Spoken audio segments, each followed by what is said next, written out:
Take a look around you. Life is found almost everywhere on Earth. In fact, the diversity of organisms present is indeed fascinating, right? We can see different species of plants, various types of animals, and all sorts of organisms comprise our planet. But the question is, did you ever wonder how each life form is in any way interconnected? Hello my dear students! Welcome back to my YouTube channel. This is me once again, Teacher Tin, your science teacher for today's vlog. If you're new to this channel, don't forget to subscribe, like, and hit the notification bell for more updates in Science 7.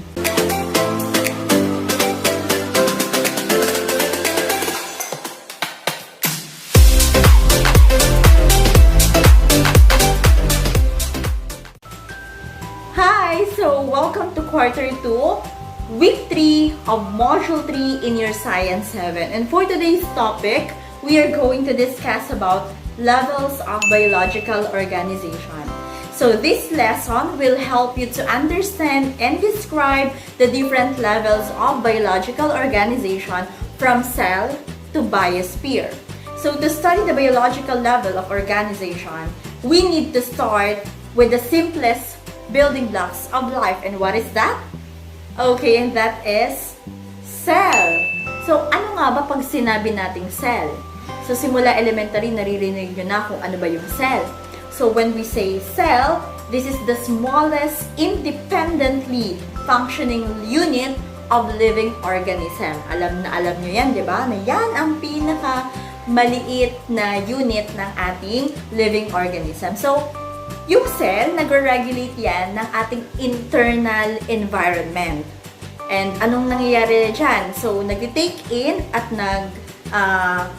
take in and of course, use of energy. Nagre-respond sila sa ating environment and they develop and maintain in complex organization. Lahat ng organism na nakikita natin, binubuo yan ng mga cell. Kahit yung aking katawan, binubuo ako ng cell. Kahit itong halaman na nandito sa aking tabi, meron din yung cell. So, tandaan nyo rin na ang mga cell, they occur singly in a variety of, pwede siyang maging unicellular or it can be a single-celled organisms or unicellular organisms, kagaya na lang ng amoeba at saka ng iba't ibang bacteria. Yung ating katawan, binubuo yan ng trilyon-trilyon na cells na magkakaiba ang uri. And remember that cells are the subunits that make up multicellular organisms, kagaya na lang ng mga birds and trees. Sa mga multicellular organism, so cells do not function alone. So, ano ba yung multicellular? So, pag sinabi natin multicellular, from the word itself, multi, it means many. So, kumpara sa unicellular cell, so ang multicellular, it consists of many cells. Kagaya na lang ng mga animals, ng mga plants, or ng mga fungi. Usually, yan ay mga multicellular, which is, it consists of more than one cell.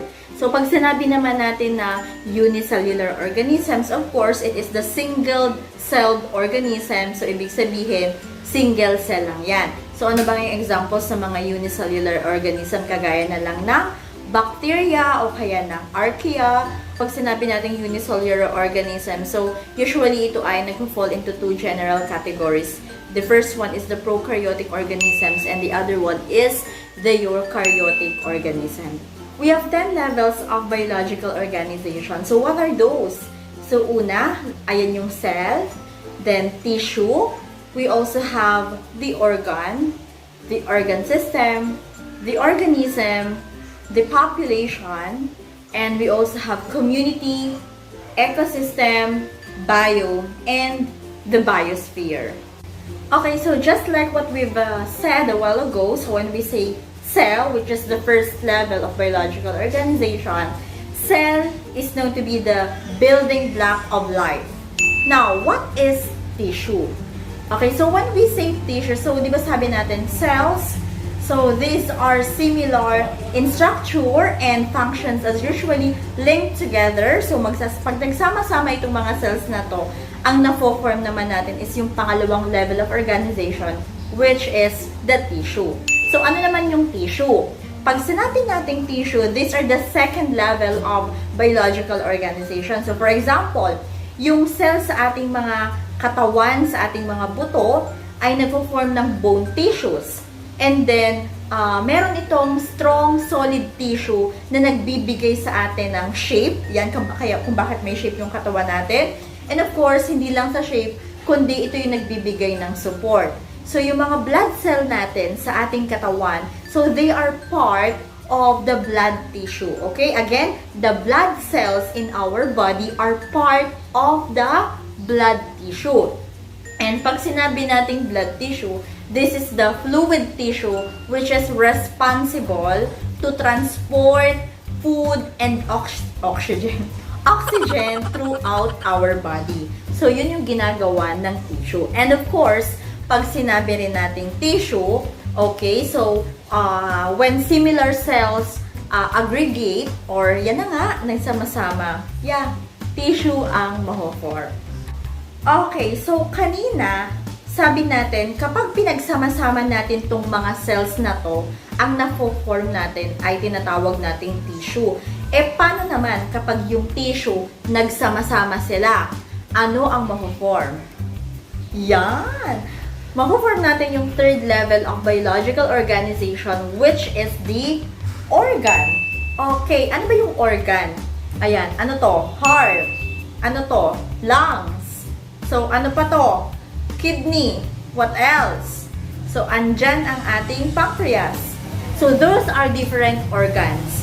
So, ibig sabihin, kapag nagsama-sama naman yung mga tissues, okay, when the tissues are further organized, so, ang mapo-form natin ay organ. So, an organ is an anatomically distinct structure which composed of two or more types of tissues that work together.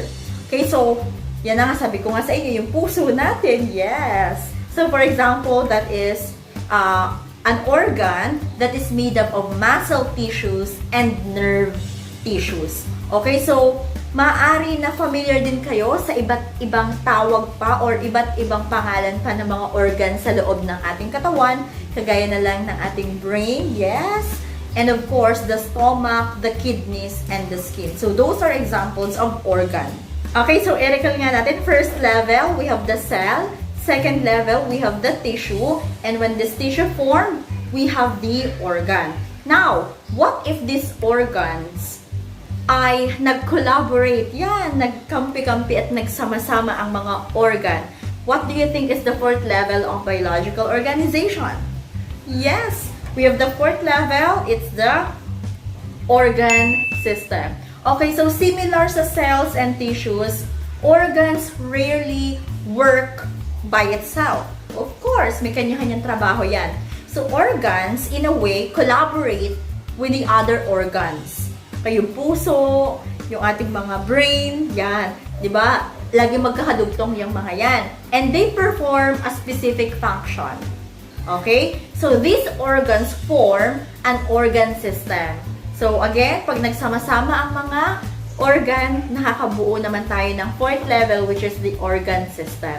So the organ system is the next higher level of organization in living things. Okay. We define organ system as a group of organs working together to perform a specific function of the organism, which is the next level of biological organization. Ano nga ulit? Organism. Okay, so what is organism?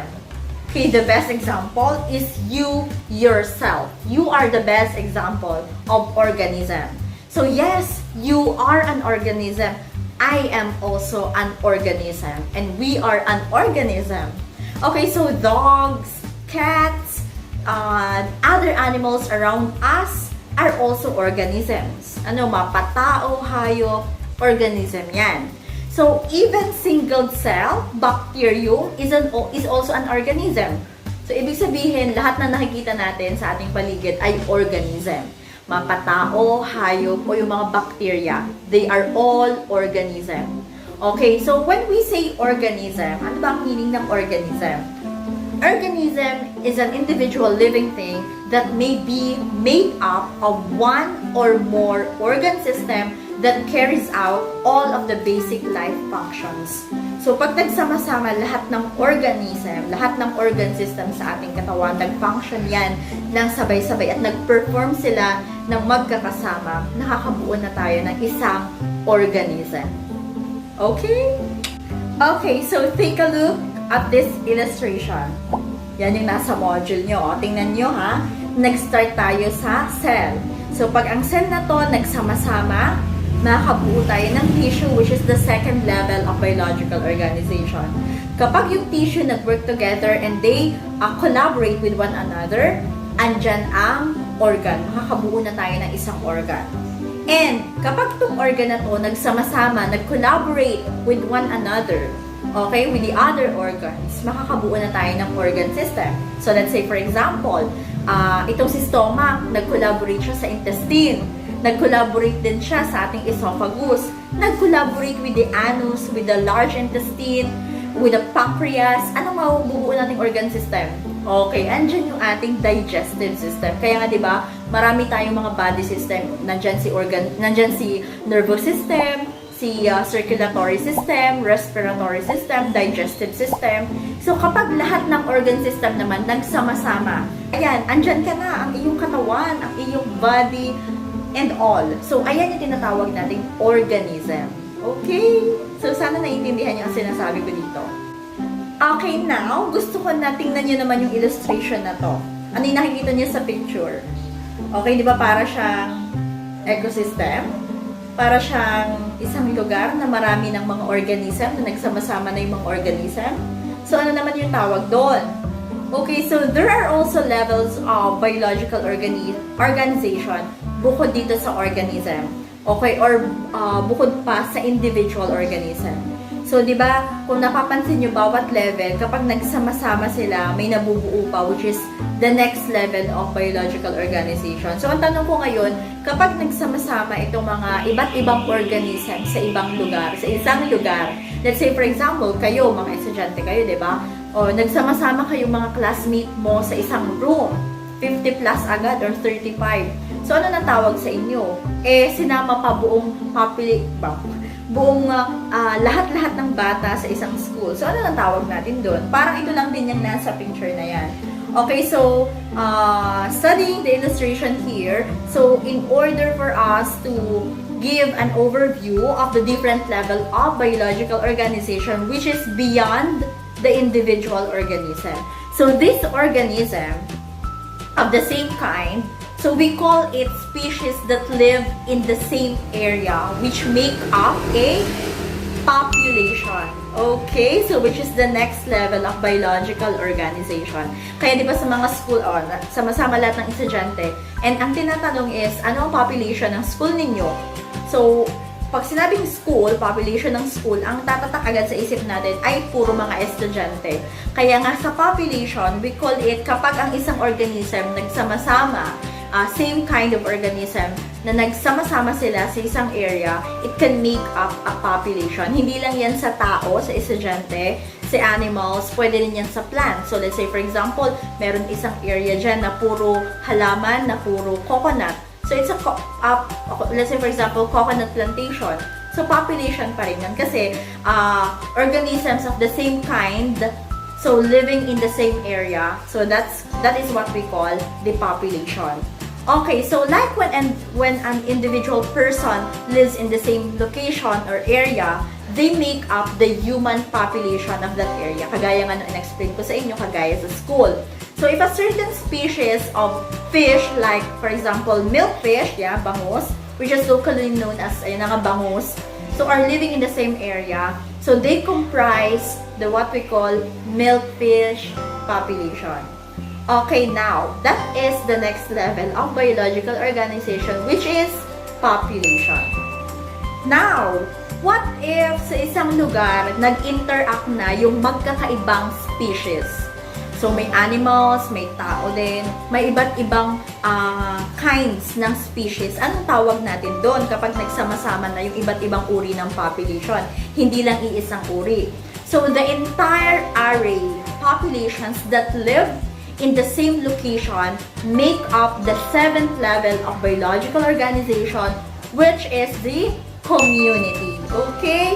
So, for the community, it consists of iba't ibang populations. Okay? It consists of different populations of organisms living in the same area. Again, so, iba't ibang klase siya ng population of organisms. So, let's say, for example, sa isang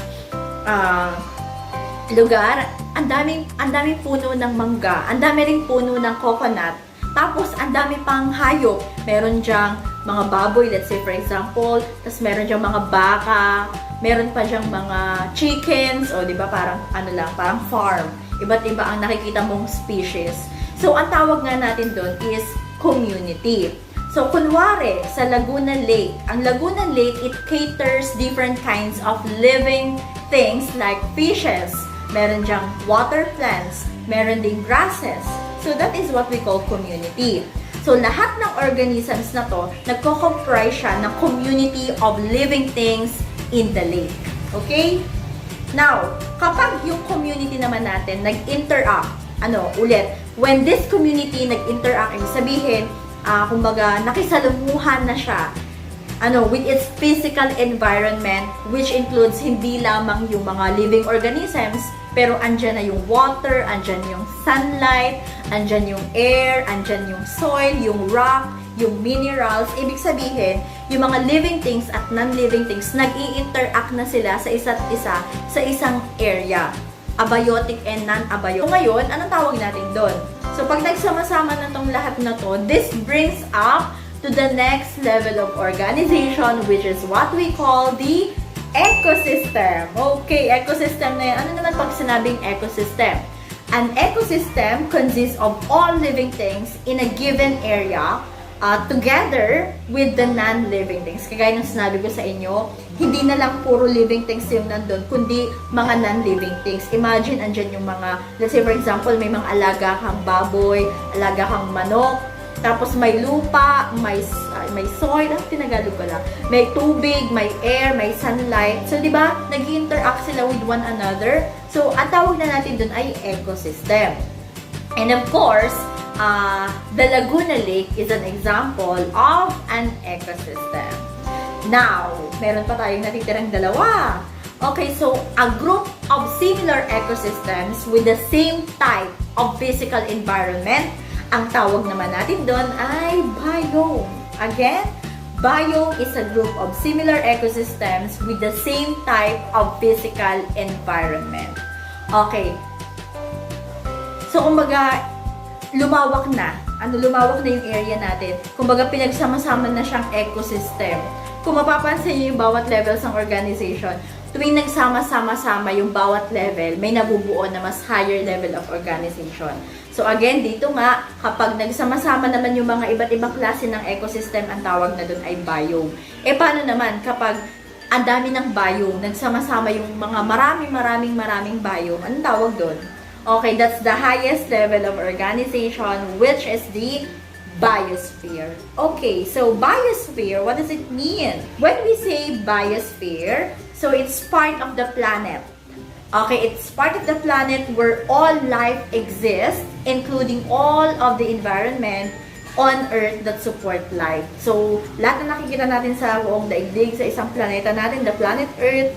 So, ito po ay tinatawag na natin na Biosphere. And this includes regions of land, bodies of water, and lower portion of the atmosphere. Okay, sige nga, isa-isahin ulit natin ang levels of biological organization. First, we have the cell, followed by tissue, followed by organ system, organism, population, community, ecosystem, biome, and biosphere. Very good. Okay, so before we end up our discussion for today, I will also explain to you what you're going to do in your learning task for week 3 module. So for learning task number 1, so meron diyang diagram, nakikita niyo yung bilog na yan. So ilalagay niyo dyan yung pagkakasunod-sunod ng levels of organization. So kanina, di ba, na-review na natin ano yung pinakauna, ano yung pinakahuli. So ganun din yung gagawin niyo sa learning task number 1. So you're just going to complete it using the different terms presented in the box. So, may choices naman dyan. So, ilalagay nyo na lang dito sa bilog na to. Okay? And of course, for learning task number 2, ito yan. So, study the given dialogue boxes. Assume that you are talking to your friend about important ideas of levels of organization. So, you have to write the necessary information para ma-complete nyo yung organization or yung conversation. So, you can use the answer sheet for your answer. So, for number 1, kung mapapansin nyo dyan, so, kumbaga, gagawa kayo ng dialogue, sasagutin nyo yung pwedeng tanong. So, gagawa kayo ng parang conversation with this example. Okay? And for learning task number 3, yan, kukumplituhin nyo lang yung table na nagpe-present ng levels ng organization. So, let's say, for example, for number 1, level 1, that is cell. So, paano mo ito-drawing yung cell? Okay? So, paano mo ito-describe? So, let's say, for example, it's the smallest unit of structure and function of, ano daw? Kayo na magdugtong. So, kunwari, cell, tapos tissue. I-drawing kayo ng kahit anong tissue. Baka naman tissue paper ang iyong ilagay. Ano? Okay, so, and then let's say, for example, ano nga pag pinagsama-sama ang tissue? It's the organ. Okay? So, pwede ka mag-drawing dyan ng heart, ng stomach. Bahala ka kung ano pinakamadali sa'yong i-drawing. And then, meron tayong learning task number 4. Ito yung challenge your understanding on the levels of biological organization. That's specifically human bodies organization. So, ngayon, meron ditong pwedeng example kayo. Okay, kunwari, ang gagawin nyo example ay yung bahay ninyo. So, dito, ang ginawa niyang cell, kasi di ba, ang pinakamaliit, pag tumingin kayo sa bahay ninyo, sa tingin nyo, paano ba yan nabuo? Ano ba yung mga paano siya napagdugtong-dugtong? Ano yung pinakamaliit na structure ng bahay ninyo? So, dito, ang ginawa niya is concrete cement at saka yung nails, mga pako. Pag pinagsama-sama yun, ano yung tissue? So, ginawa niya hollow block or wood panel. Tapos, yung organ, yung yung wall. Okay, tapos yung organ system niya is kitchen. Kasi, di ba, ang bahay, binubuo siya ng kitchen, living area, dining area, o kaya bedroom. And then, pag pinagsama-sama itong mga area na to, that is the house, the entire house, and that is the organism. So, ganun yung gagawin nyo. From cell to organism naman. So, sa school, ano yung pwede nyong gawing cell? Alin kaya din yung cell? Alin kaya din yung pwedeng, natin sa tissue? Okay? So, kayang-kaya nyo yan. And for learning task number 5, of course, you just need to answer the questions in your answer sheet. So, which part of the human body is more complex? The heart or the circulatory system? So, you have to explain it. And of course, yung number 2, why do you think it is important for you to study the levels of biological organization? Bakit nga ba? Bakit? Kaya mo yan. Okay. Okay, so that's the end of our lesson for this week, week 3, chapter 3. Module 3 of your Science 7. So, I hope you learned something from this vlog. And for our next discussion, sa ating next vlog, we will discuss week 4. And this is all about what makes animal cells different from plant cell. Yes, iisa-isahin natin ang pagkakaiba ng plant and animal cell. So, I hope you stay tuned on this channel. Sorry kung medyo late ako nakapag-upload this week. But I'm hoping that you will still watch this video. At salamat dahil nakaabot ka sa video na yan. Again, this is me, Teacher Tin, your science teacher for today's vlog. I hope to see you next time. See you on my next vlog. Bye, and of course, if you're new to this channel, don't forget to subscribe, like, and hit the notification bell for more updates in Science 7. Bye! Wait.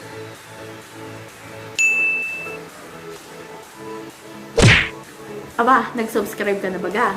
Kung hindi pa, ay ano pang hinihintay? Mag-subscribe ka na. Ang mag-subscribe, pasado na, honor student pa at the end of the school year. Yun ang gusto ko. Bye-bye!